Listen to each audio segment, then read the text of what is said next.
밤사이 장마 전선이 북상하면서 전라도와 경기 남부 등 수도권 지역에 많은 비가 쏟아졌습니다. 오늘 0시부터 새벽 6시까지 경기도 평택에 97mm, 전남 영광에 91.5mm의 폭우가 이어졌습니다. 충북과 전북 곳곳에도 50mm 가까운 비가 내렸습니다. 서울에서는 같은 시간대 강동구에 30mm의 비가 집중됐습니다. 지금도 중부 지역에 비가 내리고 있는데 호우특보가 발령된 수도권과 강원도 등에는 오후까지 돌풍과 천둥, 번개를 동반한 강한 비가 이어지겠습니다. 네, 오늘과 내일은 중부지방에서 특히 대비를 잘 하셔야 될 것 같습니다. 장마는 남부는 이번 주 후반, 중부는 다음 주 초반에 끝날 것으로 보입니다. 오늘도 비 소식 첫 소식으로 전해드립니다. 강버들 기자입니다. 장마 전선에서 발달한 비구름이 밤사이 전라도와 경상 북부에 비를 뿌리고 현재 중부 지역으로 올라왔습니다. 새벽에 경기 남부와 전남에 비가 집중되며 0시부터 6시까지 경기 평택에 97, 경기 오산 95.5, 전남 영광 91.5mm의 폭우가 쏟아졌습니다. 서울에는 평균 8mm의 비가 내렸는데 특히 강동구는 30mm의 강수량을 기록했습니다. 서울 동부권과 경기 남부, 충청도, 강원 중남부에는 호우주의보가 내려진 상태입니다. 경기 평택과 전남 영광, 전북 부안에는 호우경보도 발효됐습니다. 호우경보는 예상 강수량이 앞으로 3시간 동안 90mm 또는 12시간 동안 180mm일 때 내려집니다. 내일 오후까지 경기 남부와 강원 영서 남부, 충청도에는 시간당 40에서 60mm의 강한 비가 내리는 등 중부 지역을 중심으로 요란한 비가 이어지겠습니다. 강수량은 충청도 일부 지역에 최대 150mm가 예상됩니다. 오늘과 내일 흐리고 비가 내려 전국 대부분 지역은 낮에 30도 안팎의 기온 분포를 보이지만 폭염주의보가 내려진 제주는 습도가 높아 체감온도가 33도 넘게 오르겠습니다. 장마는 이번 주 후반 남부 지역, 다음 주 초 나머지 지역에서 모두 끝날 전망입니다. JTBC 강버들입니다. 지난 18일 북한으로 넘어간 탈북민 김모 씨가 월북 경로로 배수로를 이용하는 것으로 확인됐죠. 쇠창살과 철조망은 무용지물이었고 우리 군의 경계는 부실했던 것으로 드러났습니다. 당시 김 씨의 모습이 감시 장비에 잡혔지만 군 당국은 북한이 발표할 때까지 월북 사실을 전혀 모르고 있었습니다. 김민광 기자입니다. 김 씨가 월북 경로로 이용한 배수로입니다. 오랫동안 방치된 흔적이 여기저기 눈에 띕니다. 각종 쓰레기들도 널브러져 있습니다. 무엇보다 사람의 통행을 막아야 할 쇠창살은 녹이 쓴 상태로 벌어져 있고 2차 장애물인 철조망도 제 역할을 못했습니다. 장애물이 좀 오래돼서 윤형 철조망 경우에는 많이 노후화된 부분이 이번에 식별이 되었습니다. 장애물을 벌리고 나갈 수 있는 여지를 확인했습니다. 벌리고 나갔다 이거죠. 하지만 배수로를 관리하는 부대는 사건 당일에도 별다른 문제점을 느끼지 못했다고 합니다. 하루에 아침과 저녁에 정밀 점검을 실시하는데 그날도 그 현장을 보고서 거기서 이상한 점을 느끼지 못할 정도로 배수로를 통과한 김 씨는 헤엄쳐 북으로 건너간 것으로 추정됩니다. 구명조끼 등을 착용하고 물속으로 잠수해서 머리만 내놓고 갔을 개연성에 무게중심을 두고 있고 약 4km 거리를 헤엄쳐 건널 때까지 군 당국은 아무런 징후를 파악하지 못했습니다. 일부 열상 감시 장비에 해당 장면이 포착됐지만 인지조차 못한 겁니다. 감시 장비에 찍혔죠. 감시 장비에 희미하게 찍힌 것을 현재 몇 개 화면을 지금 확인하였는데 거기에 대해서는 정밀 지금 그 검증 작업이 필요합니다. 배수로 바로 옆으로는 CCTV가 자리 잡고 있었지만 고장이 났는지 무용지물이었습니다. 우리 군 수뇌부는 북한 발표가 있을 때까지 김 씨의 월북 사실조차 파악하지 못했습니다. 북한 방송이 보도되기 전에는 전혀 우리 국방부나 관련 예하 부대가 전혀 몰랐다는 것은 분명하죠. 네, 그렇습니다. JTBC 김민관입니다. 여야 의원들이 우리 군의 경계 실패를 한 목소리로 질타하자 정경두 국방부 장관은 100번 지적을 받아도 할 말이 없다며 사과했습니다. 그러면서도 경계 태세는 취약하지 않다고 강조했습니다. 최승기 기자입니다. 여야 의원들의 질의는 경계 실패에 집중됐습니다. 경계 취약적이고 하는데 한 일주일 이상 매일 아침에 정밀 점검을 하는데 현장 부대에서는 정밀 점검을 하지 않았나요? 지금 그 사람 이 월북한 걸 보면은 우리 그 사람이 밀고 올라갔듯이 북쪽에서 밀고 내려올 수도 있는 부분이 월북한 김모 씨의 몸집이 작아서 감시망이 뚫렸다는 분석도 나왔습니다. 신장이 163cm, 몸무게 54kg 정도의 매우 왜소한 인원입니다. 네. 그 인원이 그 장애물을 극복하고 나갈 수 있는 그런 여지가 책임론도 나왔습니다.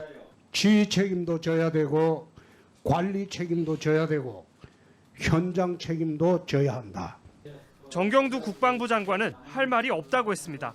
제가 100번 지적을 받아도 할 말이 없다고 생각이 됩니다. 모든 부분은 이 무한 책임을 국방장관이 지고 있기 때문에 다만 우리 군 경계태세엔 우려하는 것보다 문제가 없다고 여러 차례 강조했습니다. 국민들께서는 이 신뢰를 안 하시겠지만 실제로 그 각종 시스템과 우리 장비들은 굉장히 많이 보완이 돼 있고 북한은 더 경계에 실패한 것이라는 주장도 했지만 경계 실패와 관련해 가지고 계속 지적을 받고 있지 않습니까? 네, 네.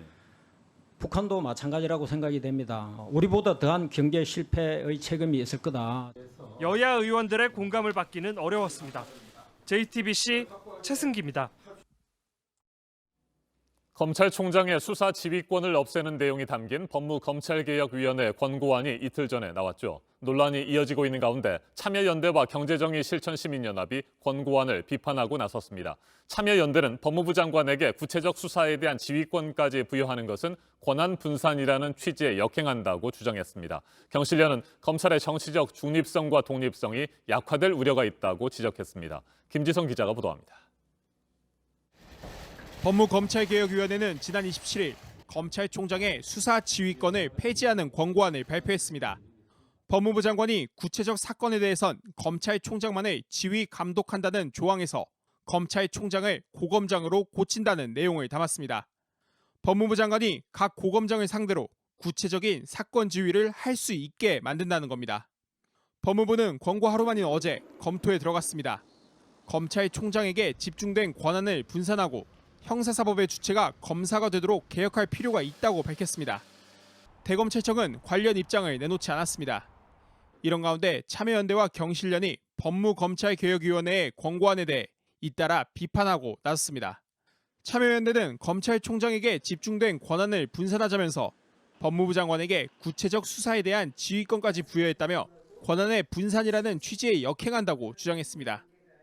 경실련도 검찰의 정치적 중립성과 독립성이 약화될 우려가 있다며 권고안을 폐기해야 한다는 입장을 내놓았습니다. 두 단체는 권고안이 검찰총장의 인사권을 대폭 줄인 것에 대해서도 독립성을 훼손할 수 있다고 우려했습니다. 이번 권고안은 법무부 장관이 검찰총장이 아닌 검찰인사위원회 의견을 듣고 검찰총장은 검찰인사위원회에 서면으로 의견을 낸다는 내용이 담겼습니다. 한편 법무부는 내일 검찰인사위원회를 열어 고위급 인사를 논의할 계획입니다.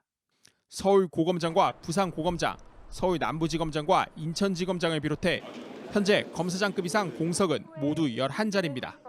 JTBC 김지성입니다. 미국 민주당이 당의 정치적 방침을 담은 정강정책 초안에서 트럼프 대통령이 동맹관계를 훼손하고 있다고 비판했습니다. 특히 한국을 갈취하려고 했다며 트럼프 대통령의 한미 방위비 분담금 대폭 인상 요구를 꼬집었습니다. 미국 내 코로나19 사망자는 15만 명을 넘어선 가운데 제약사 모더나에 이어 화이자도 백신 3단계 임상시험에 들어갔습니다. 워싱턴을 연결합니다. 임종주 특파원, 먼저 민주당 정강정책 초안에 담긴 내용부터 구체적으로 살펴볼까요?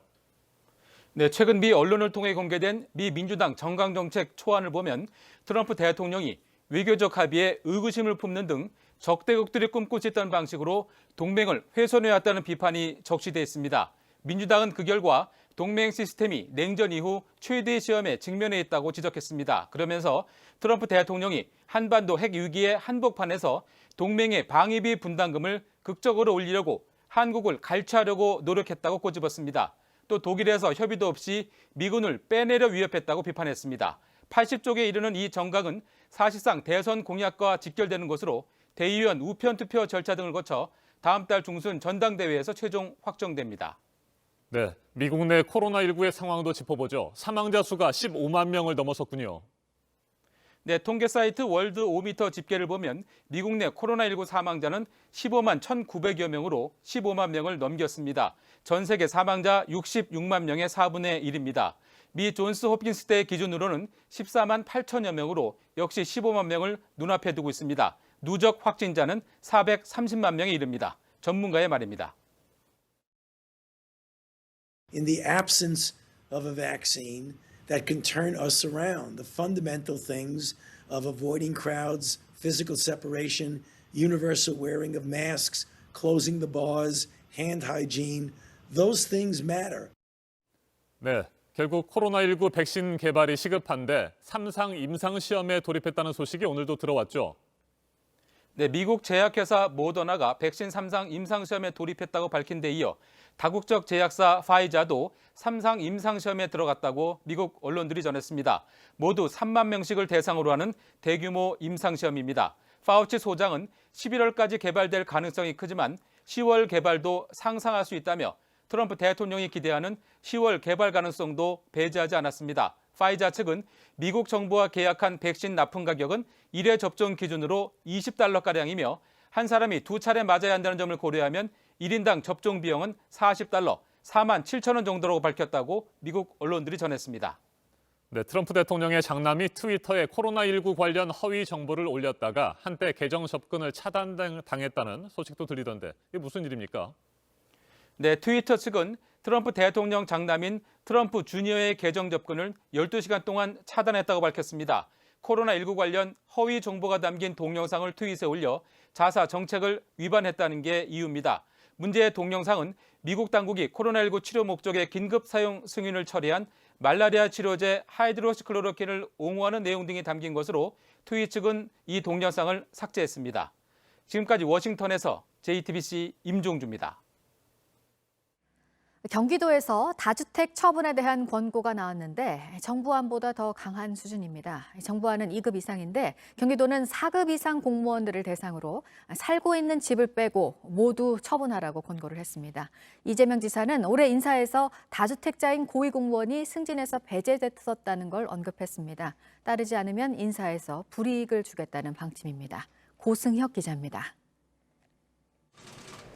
이재명 경기지사는 도내 4급 이상 공무원들에게 사는 집 빼고 모두 팔라고 지시했습니다. 2급 이상에게 권고한 정부안보다 대상을 크게 늘렸습니다. 거주용 1주택을 제외한 나머지 주택을 해소할 것을 강력하게 권고합니다. 팔지 않으면 불이익을 주기로 했습니다. 앞으로 다주택자는 주택 관련 업무를 볼 수 없고 승진도 어렵습니다. 금년 인사에서 고위 공무원이 다주택자이기 때문에 승진해서 배제된 일이 있다는 점도 이 지사는 기본소득 토지세도 제안했습니다. 환수한 부동산 불로소득을 전 국민에게 공평하게 환급하는 기본소득 토지세를 도입할 필요가 있습니다. 집값이나 땅값이 올라 얻은 이득을 세금으로 국민에게 돌려주자는 겁니다. JTBC 고승혁입니다. 포드 자동차에서 채용을 한 로봇이 있는데요. 엔지니어들이 작업 공간을 잘 설계하도록 도와주는 업무를 담당한다고 합니다. 홍희정 특파원이 전해드립니다. 노란색 몸통의 로봇이 공장 곳곳을 누빕니다. 강아지처럼 네 발로 걸어 다니고 계단을 오르내리기도 합니다. 최근 포드 자동차가 정식 채용한 강아지 로봇, 이름은 플러피입니다. Fluffy, come here. Let's go, Fluffy. Fluffy, come here. Good dog. 플러피는 털이 많다는 뜻이지만 실제로는 털이 없습니다.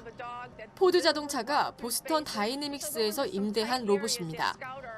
미시건 공장에 투입된 플러피는 엔지니어들의 작업 공간을 설계하고 사진이나 영상을 가져오는 업무도 수행합니다. We've nicknamed him Fluffy, and we're utilizing it to actually do laser scans of our facility. That image is then utilized by our engineers to develop new vehicle programs. 휴대용 컨트롤러가 있어 원격 조종도 가능합니다. 2시간 동안 5km가량 이동할 수 있습니다. 카메라 스캔을 통해 작업대 내부를 제작할 수 있도록 지원하고 오류는 없는지, 부품이 정확히 들어맞는지 살핍니다. 일반인도 구입할 수 있는 플러피는 개당 74,500달러, 우리 돈으로 8,890만 원에 판매되고 있습니다. 로스앤젤레스에서 JTBC 홍희정입니다. 열대성 폭풍 때문에 멕시코에서 사망자가 나왔습니다. 보도국 연결해서 알아보겠습니다. 이재승 기자, 비가 집중돼서 침수 피해가 이어지고 있다고 하는데 지금 인명 피해가 어느 정도인가요? 네, 비는 멕시코 북부 지역에 집중해서 내렸습니다. 멕시코 북부 지역으로 열대성 폭풍 헤나로 인해서 지난 25일부터 27일까지 많은 비가 한꺼번에 내렸습니다. 사람 가슴 높이까지 물이 차올랐고 또 자동차는 창문이나 지붕만 보일 정도로 잠겼습니다. 수재민 300여 명이 발생을 했고요. 7개의 임시 대피소에 머물고 있습니다. 피해 상황 들어보시죠. Nadie nos vino a apoyar, el vecino de la pecera fue el único que nos sacó con bebés recién nacidos, niños de 1 a 5 años máximo. Y pues fue como logramos salir, porque el agua nos llegaba hasta el pecho.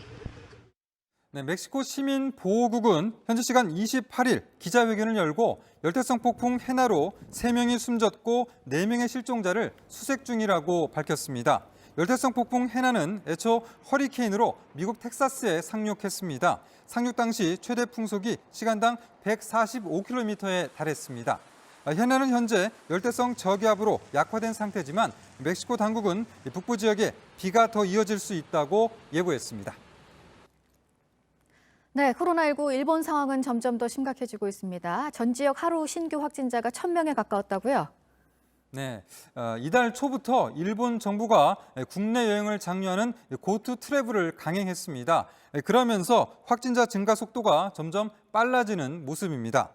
일본의 코로나19 신규 확진자가 어젯밤 10시 기준으로 980명으로 집계가 됐다고 일본 NHK가 보도했습니다. 지난 23일에 신규 확진자 981명에 이어서 두 번째로 많은 수준인데요. 최근 일주일 일본의 확진자는 6,000명 가까이 증가했습니다. 일본의 누적 확진자는 32,900여 명이 됐습니다. 이런 가운데 고노다로 일본 방위상의 경호를 담당하는 경찰관도 코로나19 확진 판정을 받은 사실이 확인됐습니다. 다만 고노 방위상은 코로나19 음성 판정을 받았고 업무도 예정대로 진행할 계획입니다. 이 밖에 새로운 소식은 8시 이후에 다시 전해드리겠습니다. 지금까지 아침엔 지금 JTBC 이재승입니다. 네, 북한의 코로나19 상황, 얼마 전 북한에서는 비상체제에 들어간다는 소식을 전하기도 했었는데요. 세계보건기구가 관련 소식을 전했습니다. 보도국 연결해서 알아보겠습니다. 이재승 기자, WHO는 북한 상황에 대해서 어떻게 파악을 하고 있는 건가요?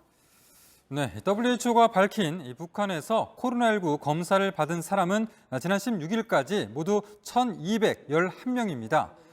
이들이 모두 음성 판정을 받았다는 것이고요. 또 격리된 사람들은 700명가량입니다. 일주일 만에 검사자와 격리자 모두 100명 가까이 늘어났습니다. 에드윈 살바도로 WHO 평양 소장은 격리된 사람은 북한 국적자로 남포 항구나 신의주, 중국 단둥 국경에서 일하던 노동자들이라고 전했습니다. 외부에서 북한 내부로 반입되는 물품과 접촉한 사람은 모두 격리되고 있다는 그런 상황인데요. 북한은 최근 월북한 개성 출신 탈북민이 코로나19 확진자로 의심된다며 국가 비상 방역 체계를 최대 비상 체제로 격상하고 특별 경보를 발령했습니다.